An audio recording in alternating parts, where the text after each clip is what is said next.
So let's preview this game, right? Notre Dame versus Penn State. It's an unstoppable force versus an immovable object. Really, at the end of the day, Notre Dame, they beat out Indiana and Georgia to get here. Penn State cruised past SMU and Boise State.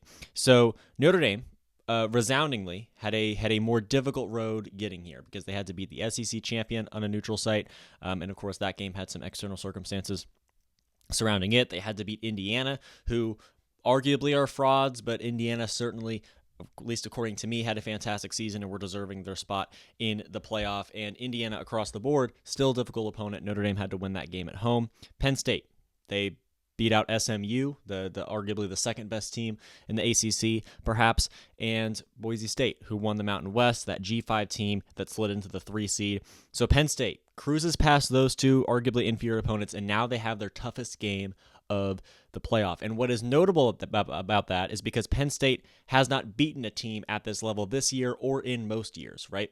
Penn State, they take on Ohio State, they lose. Take on Oregon in that big-time game, they lose a close one in the Big Ten Championship game. And then in the playoffs, you would think that they would have to go through a couple more highly difficult opponents, and that just wasn't the case for Penn State. They had a very easy road to the semifinals. We expected them to be here. They were favored handsomely in both games. And now Penn State plays Notre Dame, a fellow top 5 team, another team that Penn State has typically been incapable of taking down in past big games, especially under James Franklin, and now they have the opportunity to do it. Neither one of these teams has made the championship game in the college football playoff area. Penn State has not made the college football playoff in the college football playoff era. They expand to 12 teams. Penn State gets in. They probably would have been in anyway, even if it was just 4.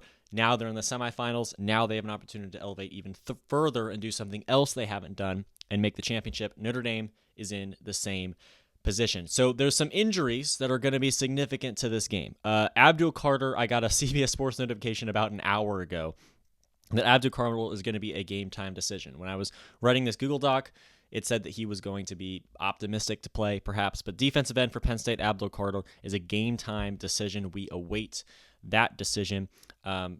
Really, that's going to have a major impact on this game as a whole, an impact on the pass rush, an impact on the run defense. Danny Dennis-Sutton, I expect to be back as well for Penn State. A.J. Harris, a corner for the Nittany Lions, is unclear at this time. Notre Dame, they're still going to miss Riley Mills. He's still gone, but Jeremiah Love is going to play. I said he was expected to be fine a couple days ago. He is going to be fine. Jeremiah Love is going to be a play. Whether or not he's full strength is going to be a different question that we have to weigh, but Jeremiah Love will play in this game against Penn State tomorrow night. I want to talk about Notre Dame, obviously. Indiana Sports Show. Let's go over Notre Dame. Let's go over how they can win, how they can beat Penn State despite the injuries. I want to talk about defense because Penn State's number one target, their number one threat, their number one key to victory is Tyler Warren. That tight end for Penn State, he's going to be present in the NFL. He's going to have a major impact for some team on Sundays, I would say, for one of the LA teams, whether it's the Rams or the Chargers. I think he would fit great there. But regardless, Notre Dame's going to have to take away Tyler Warren. And they're not going to be able to take away Tyler Warren because he is just that unstoppable. But they're going to have to find a way to limit him, isolate, and contain Tyler Warren. He has 98 catches on the year for 1,158 yards, 8 touchdowns. He averages 11.8 yards per reception. Last week against Boise State, he had 6 catches for 63 yards and 2 touchdowns. And if you do the math there, he's averaging over a first down per catch then as well. It's a different style of play, and that's what most worries me about Notre Dame in this situation because their secondary is top 5 in the country. They have one of the best pass defenses in the country across the board, but the type of players, the type of receivers that they're defending, the type of quarterbacks that are throwing the ball to them, it's different than this combination of Drew Aller and Tyler Warren. Last week, we saw Notre Dame had no problem against Georgia from a secondary perspective or really at all in that game, but from a secondary perspective for the Notre Dame, they really had no trouble with Georgia. And yeah, Gunnar Stockton had some big-time plays. They had some pop moments. They had some flashy drives, had some big throws to Arian Smith or whoever else was receiving the ball. Lawson Lucky, another option there. But those receivers are more downfield threats, right? Arian Smith, absolutely a downfield threat. Feels like a Josh Downs, feels like an Alec Pierce, right? Tyler Warren is big, he's bulky, he's a tight end, he can barrel through you, and his golden spot of the field is 8 or 10 yards down the field, as evidenced by his 11.8 yards per reception, rather than 20, 30, 40, 50 yards down the field, right? So Gunnar Stockton and Georgia, they would pop down the field, they would flash, they would put some throws deep into enemy territory, and Notre Dame suffered a few of those, but for the most part, they did a pretty good job defending those receivers and keeping that passing game at bay. Tyler Warren is different. He's going to be extremely effective in yards after the catch, right? He's going to be extremely effective yards after contact as well. Tyler Warren's a player like that it's going to take multiple guys to bring down, and that's someone at this level Notre Dame has not quite been faced yet. It's a different style of play, right? Penn State, their best players are Tyler Warren and those two running backs and their quarterback, right? Penn State doesn't have those wideouts that Georgia has or some of these other opponents Notre Dame has had to face. They don't have the wideout strength that maybe they could if they were a different team at the top here, like Ohio State with Jeremiah Smith. You look at Texas as well with Matthew Golden. Penn State's a different type of team. They're going to run the ball. They're going to throw to Warren. They're going to keep the game close to the trenches, right? Those 22 players are going to be bunched closer to the offensive and defensive line than usual in Notre Dame games. So Notre Dame's going to have to stop that efficient drive from moving, right? Whenever Penn State has the football, they're going to run the ball for 4. They're going to run the ball for 6. They're going to throw it for 12 to Tyler Warren, right? Maybe they take a couple deep shots. They definitely did try against Boise State, but for the most part, their success is going to be on the ground, close to the trenches, to Tyler Warren or their running backs, and that is how Penn State typically wins. So the question for Notre Dame is how they're going to stop that, because if Penn State just keeps rolling, and if they're going for 4 yards, 6 yards, 12 yards, and they're marching down the field and scoring, they're going to continue to march down the field and score. And Notre Dame, if they aren't able to stop them, they're not able to stop them, and it's going to be a shootout very, very quick, maybe more of a slow burn shootout. But Notre Dame's going to have to turn the ball over, and they happen to be one of the best teams in the country at doing that. Their turnover margin is fantastic. They take care of the football, and they take it away from other teams, right? That's how they beat Georgia. There was more to how they beat Georgia, but certainly part of it was taking the ball away from Gunnar Stockton. They forced him to fumble twice. They stripped the ball from him twice. Those turned into Notre Dame scores at times, but certainly that took away Georgia's drive opportunities to go down to the other side of the field and score, and that swung the game majorly for Notre Dame. They won the turnover battle 2-0 against the SEC champion, and they beat the SEC champion. Now, against the arguably second-best team in the Big Ten, or at this point with how Ohio State is playing, maybe the third, a team in the Big Ten, very strong. Big Ten has outplayed the SEC this year. Still, Penn State, regardless, a top 4 team in the country and a team in the semifinals, they're going to have to turn the ball over against them. If they can, Notre Dame has a very strong chance of winning. If they don't, then maybe you're looking at a situation where Penn State marches down the field and score drive after drive after drive.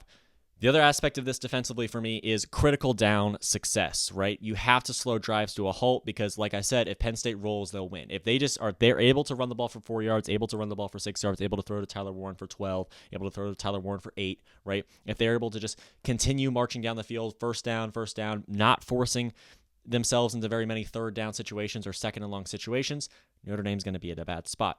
Critical down success. What I mean by critical downs is third downs, fourth downs, really every down at this point, but third down, fourth down, and in the red zone, right?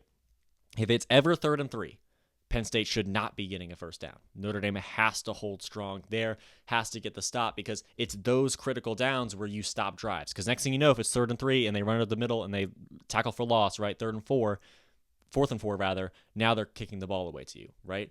But if they get those 3 yards as another first down, you say, okay, now they're 10 yards closer and they have 4 more opportunities to do the same thing.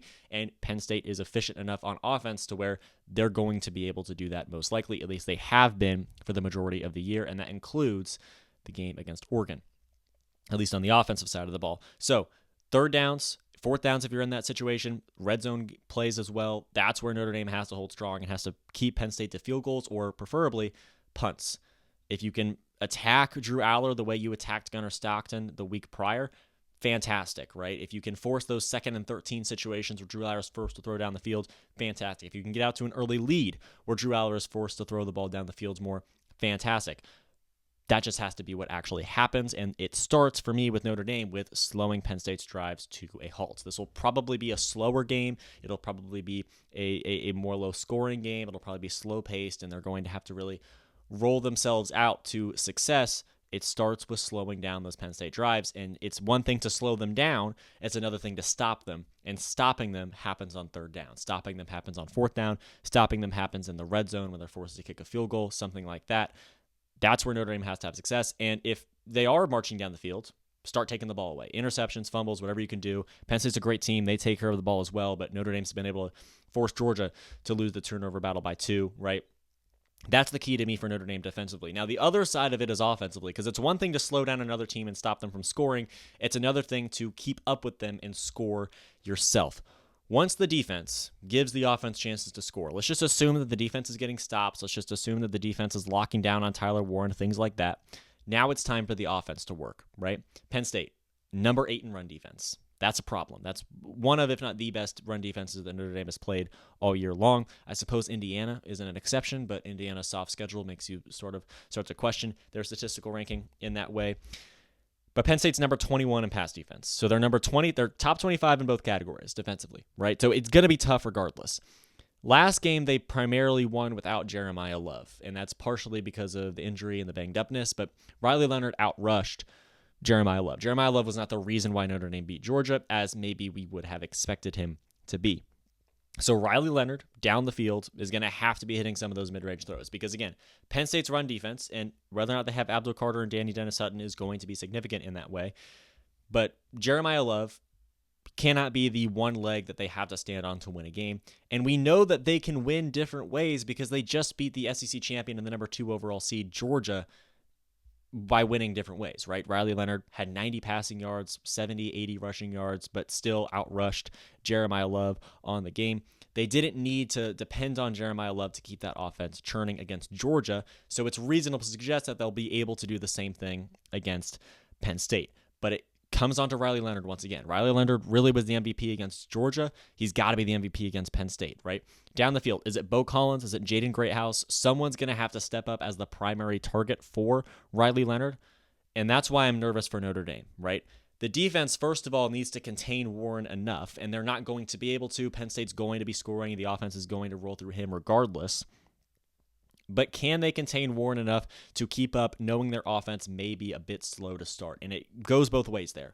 Will their offense be able to score enough to outpace Tyler Warren as their defense tries to figure out exactly how to stop him and slow him down? And conversely, is the defense going to be able to do exactly that while the offense is trying to score? Both sides of the ball have to be clicking on all cylinders right now. And if they are, Notre Dame 1,000% can beat Penn State.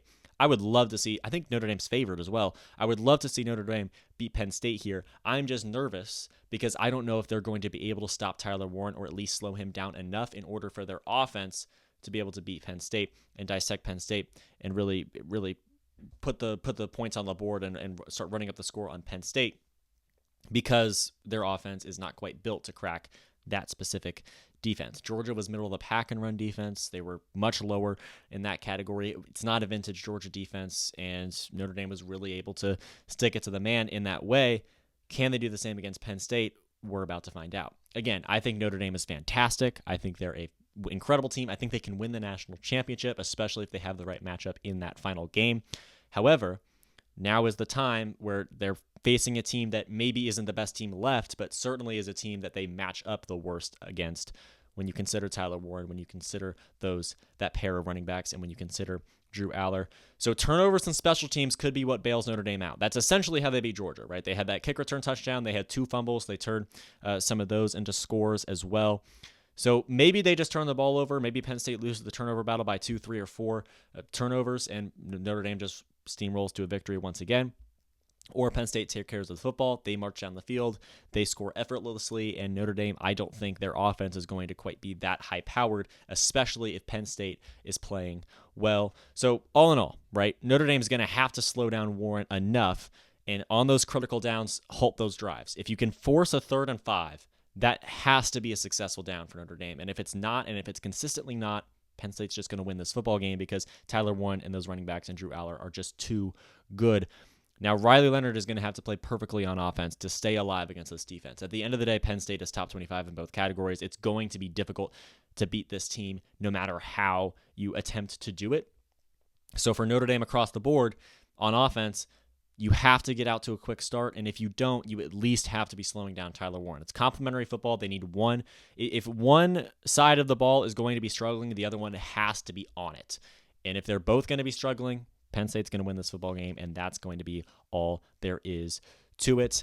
I think this game's going to be a defensive battle. I think both teams are going to struggle to score. I don't think either one will break past 30, and I think Penn State's going to win it down the stretch just because if they're ever in a situation with 6 minutes left, down by 4 or up by 4, I just think Penn State's offense is going to be able to move down the field with ease and going to be able to take down Notre Dame in that way. Tyler Warren, I just think, is going to become too much for Notre Dame to deal with. And I hate to say that. I love Notre Dame. I want them to win this game. I'd love to pick them to win this game. I just think it's going to be Penn State. And that, honestly, is exactly why. That would be huge. This would be a huge victory for both teams. I think Penn State, theoretically, if they were to make the national championship, that would make James Franklin one of the better, officially now, in terms of resume, one of the better coaches in the Big Ten, although he already is. He'd be a more nationally notable coach, maybe more reminiscent of Kirby Smart. Because really, when you look at the last 10 years of Penn State football, you see a lot of success. And a lot of that is overlooked because they've never actually made the 14 playoff. They've never actually won the championship. But if James Franklin finally does it, I think the perception of him is going to change drastically, especially if he beats Ryan Day in that national championship game. No idea if that's going to happen. No idea if that's going to be how it goes. Shouldn't predict that, anything like that. I hope Notre Dame wins. I just think it's going to be Penn State because Tyler Warren, I think, is just going to be too much. And considering all the other factors at play, I don't think Notre Dame is going to be able to outscore the Nittany Lions.